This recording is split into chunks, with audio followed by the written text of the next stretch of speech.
I just put this video together to show you how the planets are really in conjunction to all the political events and the timeline that we're in. So I came across this information regarding the looking glass, and it relates to Venus and Venus's cycle around the sun.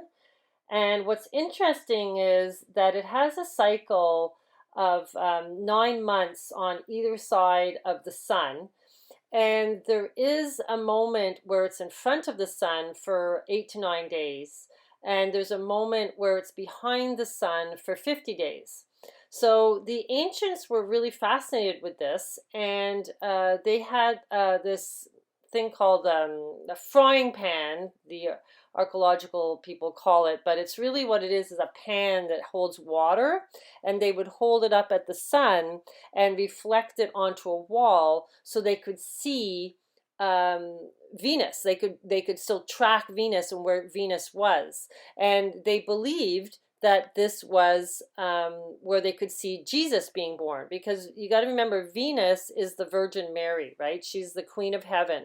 So they were very, I would say, obsessed or fascinated with trying to always be watching Venus. And there's a moment right before it goes in front of the sun that goes into retrograde for 21 days. So it's actually 43 days. It's like it's gone forward for 21, and it goes back for 21, like 22 and a half days. And then it goes into this spot in front of the sun. So I was able to track, I just looked into this and to see exactly where the timeline is regarding to my other videos of 2024 and how that is all kind of symbolic and with history where all the planets are in 2024 on the winter solstice. And I want to see if there's something going on with this, Venus, because in 2024 she's in Capricorn, and she's actually right on top of the triangle, the pyramid in Capricorn, right on the Iota star. And that's very significant as well. And I'll explain that to you, why that is so significant. One of the reasons why this is so significant is because the pentagon symbol for Venus, which has to do with the orbit of Earth and Venus conjunctions, makes the five-pointed star. It's the five-pointed star right on top of the triangle, which is like a Christmas tree. And this is exactly right at Christmas, right, in 2024. So we have the Jesus Christ star right on top of the pyramid, and Magna Mother, Venus, she is represented by Christmas trees, by evergreen trees. So we have that Christmas symbol right there in that constellation of Capricorn. And here is like also the Jewish were really tracking Venus. You can see they had it all mapped out right down to the 21st year. So the 21 number is the universe number in the tarot cards. So 21, 22, 23, 24, these are all really important numbers in gematria and symbolic through history. And I have explained some of it in my past videos. Okay, so here they're saying if we fill a plate with water, we can observe the shiny burning image of the sun using a dish that contains water and observing the reflection and projection image on the wall. So the sun with a mirror. And it's also talking about they can see Jesus. We see Jesus as we see the sun by reflection in the mirror. And this is all in ancient Greek, writing. So this is how they were watching for the return of Jesus, has totally to do with Venus in this moment where it's in front of the sun and they can't see where Venus is. And then it's saying here, Venus performs a retrograde motion of 21 days, which I explain. And combined with Earth, it comes out to 584 days. With how the Earth, and like to get back to the same location again. It's a little complicated, but you just need to know that after Venus goes retrograde, she ends up going in front of the sun. And that is when the ancients believed the return of Jesus would be. And Venus is the morning star. Everything relates to the equinoxes and the solstices. That's why I believe the event is on the solstice. But the equinox is really important too, especially the spring equinox, because that's when the beginning of the year used to start back in ancient times, which is in Aries. And you can see here on March 1st in 2025, she's in Aries. Venus goes into Aries, into retrograde. Usually they're in like maybe like for the whole as before it goes direct, it's still in the same zodiac, but in here it goes from Aries to Pisces, and this is really, really important biblically, because Aries is the crown, and Pisces is, the fish, the soles of your feet, relating to your crown and your soles of your feet. It's for ascension. Okay, so if you notice here in 2021, it's in Capricorn, which is the sea goat, which is Enki. And then Venus is Leo. She's always flanked by lions, like the Magna Mother in my past videos. And so you can see she's gone from the sea goat, which is basically her husband, and then her in 2023. And 23 is her number, right? Because it goes down to the periodic element, which is number 23, relates to the goddess mother. So it's all there, and you can see that the planet is an exact, perfect location on the spring equinox, just after the 2024 winter solstice. And the reason I wrote March 20th here is because it's halfway point between the retrograde and the direct. And it just so happens to be Barron Trump's birthday. No coincidences here. This is when things get really weird. There's this Barron Trump novels that were written in 1889 by Ingersoll Lockwood. And it's Barron Trump and his marvelous underground adventures. When you get into Greek philosophy, the underworld is what we're in. Okay, so it's the God's world and then the underworld. And his last birthday, Barron, his mom put on here with the 13 in gold.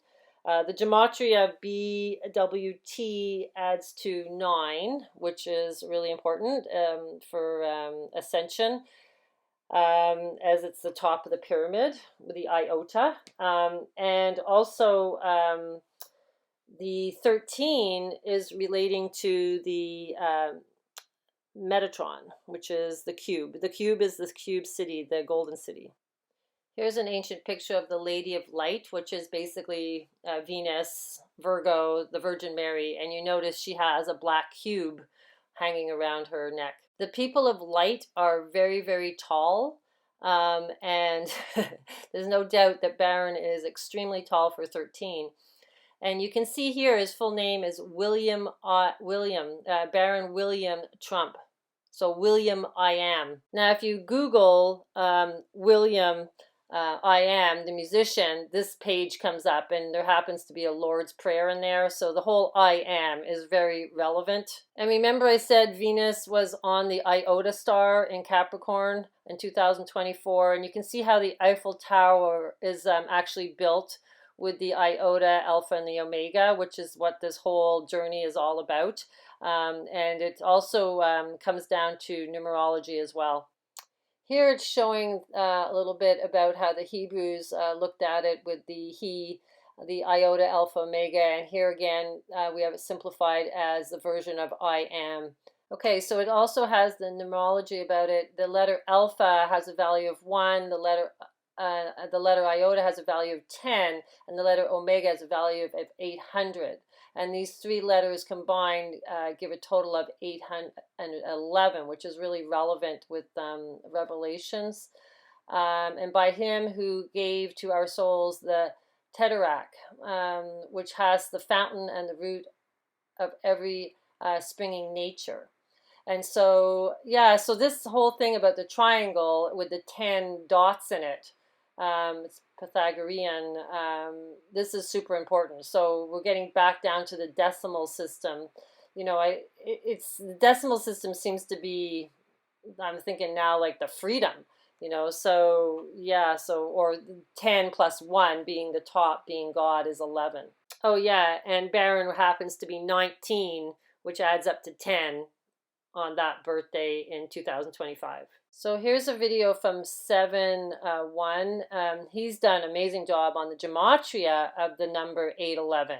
It all is all like the whole Bible is all gematria, and it relates to numbers like star numbers and everything. So it's amazing. So, but 811 is the return of Jupiter, a Zeus god, for the Judgment Day. Okay, so but it's interesting how iota ends up, Alpha Omega means I am, and it also happens to be in Barron Trump's name. And there shall be signs in the sun, and in the moon, and in the stars, and upon earth distress of nations with perplexity, the sea and the waves roaring.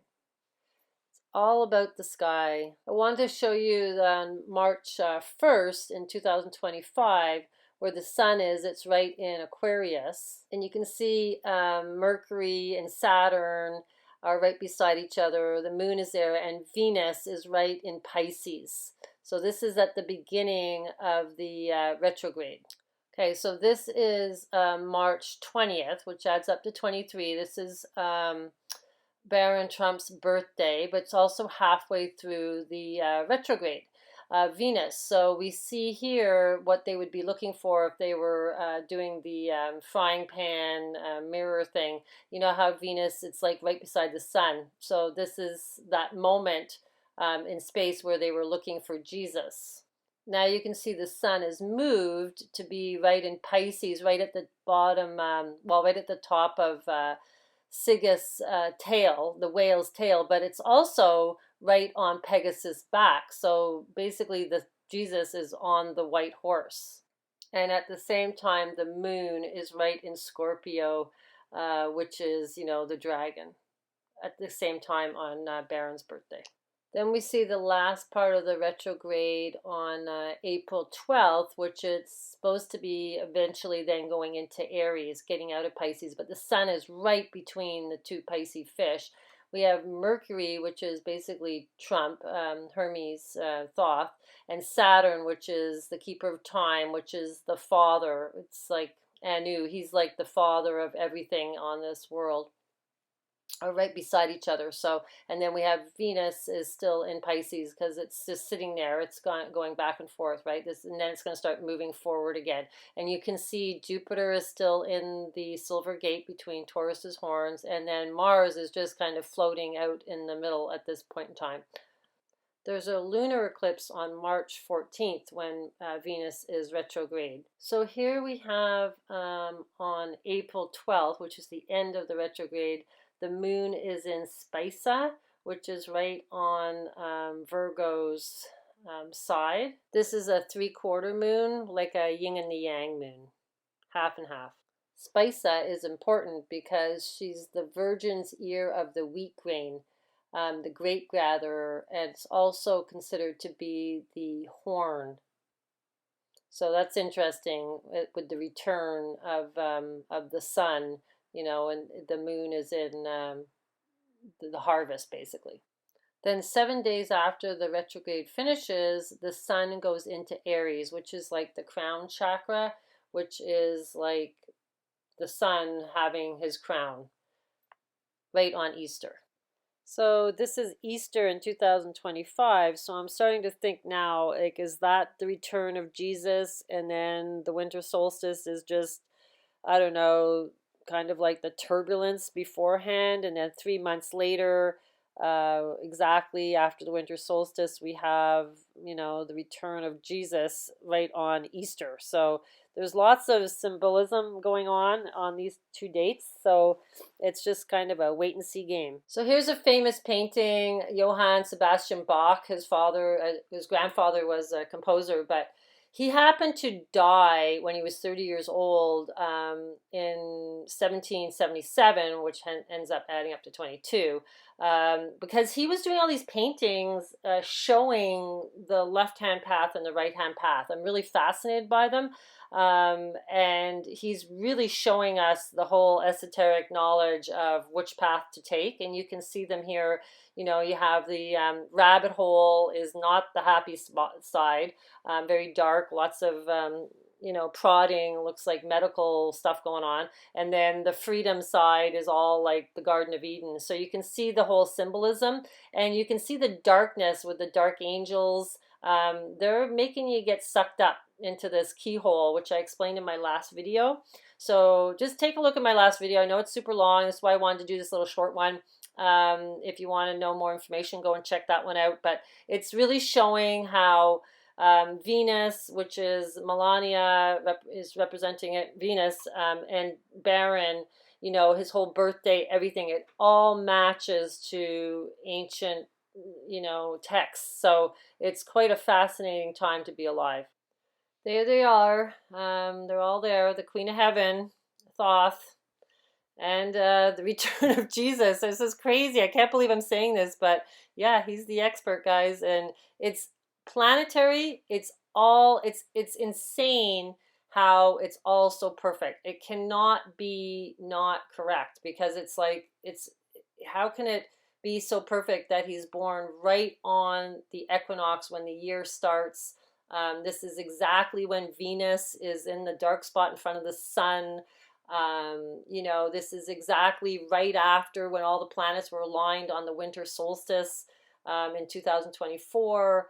It's impossible for everything to be so exact. Venus being in the sheep, the Capricorn, or her goats. She's in her corral right on the iota. We have, the seven celestial planets in 2024, all in perfect symbolic location to the stories of the zodiac, which is like, what is the mathematical probability of that percentage? I would love to know what the odds are for Saturn to be right on, the keeper of time, right on the water, for Mars to be right on the beehive cluster in Cancer, which happens to be your shield of, your golden shield. Then we have the sun, like right in the galactic center on the Lagoon Nebula, right by the Polis city. We have the moon right in Virgo, like right. I think it's right in Virgo.